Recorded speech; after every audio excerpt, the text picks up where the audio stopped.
I bring up Peter Malone from Thurston Foods with me, Sure. and I'm going to have him go first if that's okay with the chairs. Thank you. Please proceed. Thank you. As the Senator said, my name is Peter Malone, and I'm the Chief Executive Officer of Thurston Foods. We're a wholesale food service distributor located in Wallingford, Connecticut. In the interest of brevity, everybody's been here a long time. I want to thank the committee for allowing us this opportunity to testify. Everyone recognizes, I think everyone here recognizes the need for investment in infrastructure. I don't think that's a debate. So with that said, it was raised very early on in the meeting today that one of the things that businesses don't like about Connecticut is the failing infrastructure. And believe me, the effects of the failing infrastructure are felt on a magnified level by somebody who's particularly in the trucking industry. But what wasn't pointed out was businesses also recognize that one of Connecticut's biggest problems is the extremely horrible history of mismanagement, fiscal mismanagement that comes out of Hartford, Connecticut. There's an absolute distrust, and it's been borne out by things like the abuses to the STF. Another example, while it's not directly the state's fault, there's something wrong with the system that's going to require us as a state to spend $10 million just to get the okay to throw a shovel in the ground. There's a problem here. It's a governmental problem. It starts at the federal level and it trickles its way down. To move along, Thurston Foods has been in business for 72 years. We're family owned. We're an entirely private company. We employ 215 people. We service over 3,000 customers throughout Connecticut and all of New England. We have one location, that is in Wallingford. We are the largest public school K-12 food service supplier in southern New England. We service over 75% of the municipalities and regional districts in Connecticut and Massachusetts. We operate a fleet of over 60 trucks and nearly 15 more vans and cars that depart and return to our Wallingford distribution center each business day. Literally, our trucks, our vehicles drive millions of miles a year. Our best estimates on the cost of this tolls to our company exclusively is somewhere in the neighborhood of $250,000 to $300,000 a year. That's a tax. I've always found that whenever anybody in government uses the term investment, it really is code for tax. So this is a tax. Now those are actual dollars that have a direct and immediate impact on things like hiring, new jobs, our existing staffing, wages, reinvestment in our plant and facilities alone, with a host of other expenditures that will have to either be constrained or eliminated. Eventually, the cost of tolls on business will get passed on to the consumer. In our case, a huge chunk will be borne by the school lunch programs. There's a pretty good chance that anybody in this room, if you're from Connecticut and you have kids, your school system is buying food from Thurston Foods. Now, we're going to have to eat any immediate costs, but eventually those are going to get passed on. There's just no other way of doing it. We don't make that kind of money. We can't continue to eat it. So, I'm just reiterating what another dozen people have already said. Costs are going to get passed along. This is a tax. So let's fix the problem, but let's also recognize that prioritize progress and things like that are viable sources of revenue. Now, all we talk about here is revenue, revenue, revenue. So I'm not going to get into it. Senator Leone asked that we don't get, off the beaten path. We stick with what we're here to talk about. But let's not forget that there are other things to just getting revenue. Representative Devlin stole my thunder earlier before when she said, Connecticut does not have a revenue problem. It has a spending problem. That's a bigger picture thing. And last but not least, I just want to say that everybody's aware of it, but no single economy has ever taxed its way into prosperity. It's never been done. There's not an example of it in the history of mankind, and this isn't another case that it's going to happen. So thank you very much for your time, and I do appreciate it. Thank you both. I appreciate those comments. Oh, Senator FASANO, you still had some comments. Thank you. Yes. I'm not going to, I think a lot of you know where I stand on the tolls and various reasons, but before I get into that, a couple of things I just want to make sure it's clear that the committee knows with respect to a few things. Out of state, some of the arguments have been 40% of the tolls going to come from out of state. CDM Smith's report that cost us $20 million in 5 years says 30%. I have no idea. It says 25 to 30. I don't know where anybody gets above 30%, unless the idea is to play with numbers to achieve that goal. Number two, if you're not in Connecticut, and you charge a different rate in Connecticut, you must, by constitutional law, and there's a Supreme Court case on this, allow an out-of-state resident to buy an in-state transponder. So in New York, 18% of the transponders are owned by out-of-state people. In Massachusetts, it's 14.3. No one has factored in that in the number. In addition to that, we talked about frequent users of the road would also get a discount. No one has factored that into what we have. When you also talk about out-of-state people needing to pay more, we got to look back and say, do out-of-state folks pay some of our transportation infrastructure? And the answer is yes, and here's how. For every dollar of federal tax that Connecticut sends to Washington, we get back about 72, 73 cents.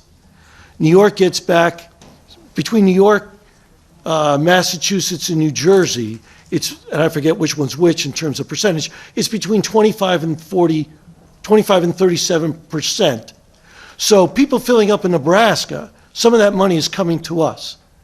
And I came across that when Chris Murphy left the Senate, ran for Congress, and wanted to raise the gas tax. And I called him up and I said, why are you doing that, to raise the federal gas tax? That sounds like political suicide. And he said, no, Len, it's good for Connecticut because we get back 70 cents on every dollar. So if it goes up, we're getting more money. That's when I started to look into it. And obviously, he was right. So out-of-state people are inadvertently, albeit, giving us some money. So I just want to make sure people understand that. The other thing I want to talk about, the fear I have of tolls is this. Think about what the budget that the governor put before us. He put before us a budget that says we are going to have tolls, it's going to help with transportation, because transportation infrastructure is the most important thing we could do in Connecticut. And with the same stroke of the pen, he's taking back 92% of the new car sales tax money we were putting into the transportation fund to keep it solvent. I don't think those two positions are consistent. You can't say transportation is so important, but I am going to stop the import or the intent of this legislature to keep the transportation funded by cutting that money. That's what's going to happen with this toll. Whether it's this legislature or the next, years down the line, they're going to say, you know what, DCF has got transportation in their budget. DSS has got transportation in their budget, renting cars, fixing cars, buying cars, whatever the heck they do. We're going to take those line items out of that general fund, budget account, stick it into the transportation account, and raise the toll. That's what's going to happen. And why do I believe that? Because the history in this building going back to 2010, and I'm sure if I went back, I could go back to prior administrations, it isn't a democratic thing, where we cheat the transportation fund time and time again. Petroleum receipts, you add them up. 2010, 2011, 2012, 2013, we stopped the money that's supposed to go to transportation. We kept it in the general fund. 2014, we swept the transportation fund of $80 million. Then when we put the sales tax revenue of 0.5 because we want to go up in a sales tax to put that in a transportation fund, 2016, 2017, we didn't make the full transfer. Why? Because we had to balance the budget. It was a fiscal decision to the detriment of the very item everybody is clamoring over the microphone to say it is what we need to do in the state. That's the problem with having a new tax monster get under our belt in this building. So when you think, what are the ways to get around that? Prioritized progress came about not because it was a Machiavellian idea, but because what it did is it says we're going to take bonding and we're going to specifically allocate it towards transportation, period. You can't steal it, you can't transfer it, you can't intercept it. It has to be because it's bonding for transportation. No monkey business by anybody in the legislature. That's why it came up. Same thing, if you were to do something like a private-public partnership that perhaps I think someone may be testifying to later on this afternoon, or this evening, I'm sorry, this evening, may talk about, because if you pledge the revenue, you dedicate the bonding. That's the key to keep us on target on what we have to do. That's why I think prioritized progress is so fundamentally important. I just want to turn to the bills for a moment, because I think everyone's talked about everything but the bills. Great, thank you, Senator. Continue, but if you could just... I'll wrap it up. Wrap it up quickly so we can ask I any know. questions. So with the bills, the concerns I have is that both these bills, the governor's bill and the committee bills, subverts the legislative process. I don't think it's fair that two people in this building will make a determination whether 187 legislators vote on policy. One of the bills says, you know, if it's gone through the committee and it gets to the House and the Senate, if it's called within 15 days. Well, two people make that decision. That's all.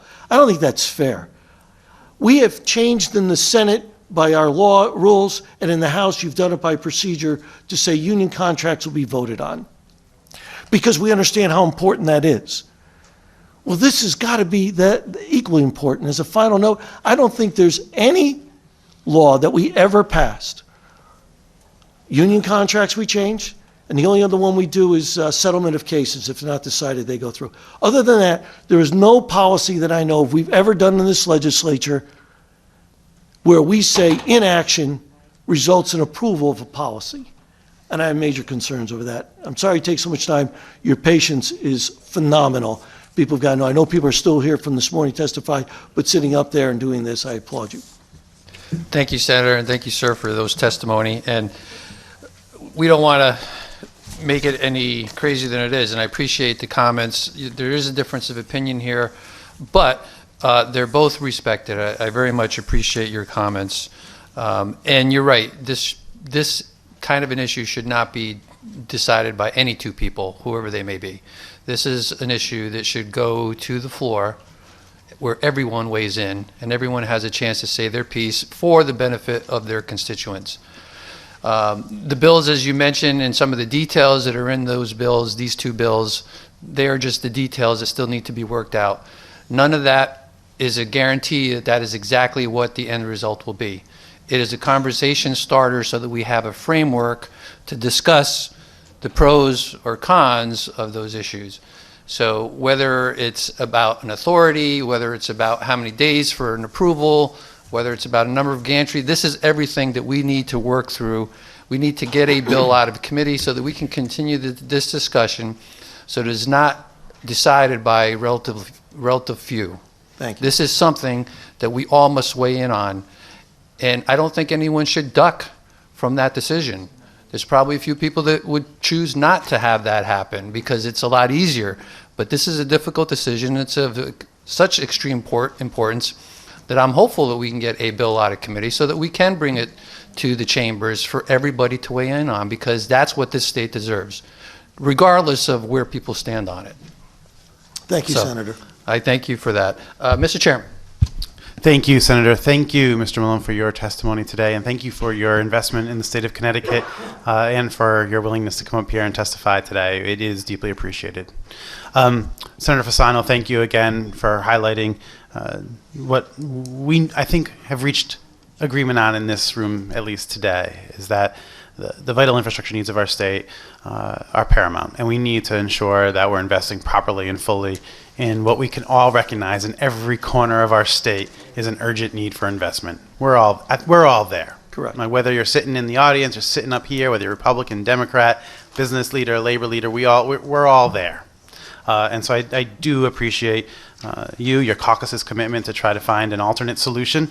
We could quibble over the details, and you and I could probably spend an hour arguing point by point. We've got plenty of time to do that. I do appreciate the sincerity with which you've offered an alternate plan and your willingness to come here today and talk about it. I do appreciate it. Thank you, As to Mr. Chairman. your comments with regard to the specific bills, you're right. We've got to negotiate those things as well. There are parts of that aren't our best work, and we're going to keep working towards it. The goal is, as you know, by June, do we have a product that the legislature can get behind and give to the governor? And so, like always, you have my commitment to work with my colleagues here and with you and your caucus and every caucus in this building to try to get us to that point. So thank you very much. Thank you. Representative Devlin. Thank you, Mr. Chairman. And thanks to you both for testifying today. Mr. Malone, I've seen you around here all day. Thank you for that and taking time away from your business to express your voice. One of the things that we've heard a lot about over the course of many, many months is the need for businesses to have predictability in order to have consistency and predictability in order to build confidence. And we know the governor pushed very hard that tolls would just be a truck-only thing, and he's changed his mind. And we are looking at proposals that rather than the initial 83 gantry that told every limited access highway in our state, the going in now is a proposal for 53. But can you speak to what these proposals do in terms of confidence in the business community, in terms of predictability going forward and how you can run your business? Well, let me start by saying I appreciate the efforts of everybody on this committee, generally speaking, for even running for these offices. Everybody here and who's preceded you, dating back to, the founding of this building, I give you credit for doing that. And pun intended, but the roads are paved with the best intentions. So while everyone means well and everyone has the best intentions when they get here, there's, and don't take this wrong, this isn't to malign anyone individually, there's an inherent distrust in what happens, not just here, it's Washington, it's probably not so much on local level, of what happens once a revenue source is tapped. This is manna from heaven. This is found gold. And while the intention was, okay, it's just going to be trucks, it's already advanced beyond that stage. It's now trucks and cars. It's going to be 40% is out of state. Well, maybe it's 30, maybe it's 20. We're only going to put tolls, gantries in certain areas, but guess what? This is really working out well. Wouldn't Route 7 look good with one of these towers on it? Maybe Route 8. How about 395? That's a whole stretch. That's a viaduct from New London all the way into Worcester. And we don't have anything on there. Boy, are we missing out. So you're asking me what the predictability is. I can predict you that's far more likely to occur. Maybe it's not with this body. Maybe it's not with anyone in this room. But is it 5 years? Is it 10 years? I don't know. Now, we all remember when the income tax was implemented, the Kennedy Center out of Boston gave Lowell Weicker the Courage Award that year. That's a lot of courage, boy. Okay, well, I don't think that's very courageous, because what that was supposed to be, nothing, it bears no resemblance to that initial thing. And there's no reason that anyone in the business community that has been in Connecticut for any period of time has any reason to believe that what's being said here today, best intentions included, is going to be anywhere near what it looks like in 10 years. So what's the consistency or predictability? It's entirely unpredictable.